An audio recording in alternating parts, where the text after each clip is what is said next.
வணக்கம். இன்றைய ராகம் தாளத்தில் பார்ட் 6. இதனுடைய ராகம் கல்யாணி ராகம். சிறப்பான ராகம். எல்லா சுரங்களும் பெரிய சுரங்களாக அமைந்த ராகம். சா ரீ டு கா டு மா டு பா தா டு நீ டு பெரிய சுரங்களாக அமைந்தது. சரி கம பத நீ சா நீ த ப மகரி. போகும்போது 7 சுரம் இருக்கும், வரும்போது ஆரோகணத்திலையும் 7 சுரங்கள், அவரோகணத்திலையும் 7 சுரங்கள். சிறப்பான ராகம். எத்தனையோ ராகங்களை படிச்சிருப்பீங்க.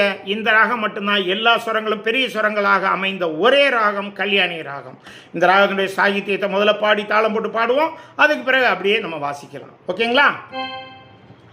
கமல ஜாதள விமல சுனயன கரிவரத கருணாம்புதே கருண சரதே கமலா காந்தா கேசி நரகா சுரபுபேதன கரத வேல சுரபுரோத்தம கருண சரதே கமலா காந்தா.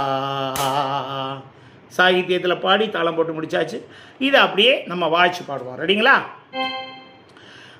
கமல ஜாதள விமல சுனயன கரிவரத கருணாம்புதே கருண சரதே கமலா காந்தா கேசி நரகா சுரபுத்வேதன வரத வேல சுரபுரோத்தம கருண சரதே கமலா காந்தா. சின்ன பாட்டு தான், அருமையான பாடல். கல்யாணி ராகம் மிக இந்த பாட்டை நீ எதாவது சொல்கிறனே, கல்யாணி ராகத்தினுடைய ஸ்பெஷலே என்னென்னா எல்லா சுரங்களும் பெரிய சுரங்களாக அமைந்த ராகம். ஏன்னா எத்தனை ராகத்தை பார்த்தீங்கன்னாலும் முழு சுரங்களும் பெரிய சுரங்களாக அமைஞ்ச ஒரே ராகங்க. நீங்கள் இதே மாதிரி இதற்கு ஆப்போசிட்டாக எடுத்துக்கிட்டிங்கன்னா இது முழுசாக எல்லா சுரங்களும் பெரிய சுரங்களாக அமைந்த ஒரே ராகம் கல்யாணி. அதற்கு ஆப்போசிட் எல்லா சுரங்களும் சிறிய சுரங்களாக அமைந்தது ஹனுமன் தோடி. தோடி ராகம் கேள்விப்பட்டிருப்பீங்க இல்லையா? அந்த தோடி ராகம் அது ஹனுமன் தோடின்னு சொல்லுவாங்க. இந்த கல்யாணியை கூட மேஷ கல்யாணின்னு சொல்லுவாங்க. ஷார்ட்டாக சொல்லி பழகிடுறாங்க கல்யாணி கல்யாணின்னு. இது முழு பேர் என்னென்னா மேஷ கல்யாணி.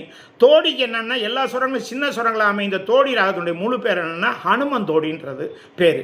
எல்லாம் நீங்கள் தெரிஞ்சுக்கிறணுங்கிறது தான் ஒவ்வொன்றா கொடுத்துக்கிட்டே இருக்கேன். நிறைய விஷயங்கள் இருக்குது, பகிர்ந்து கொள்ளலாம்.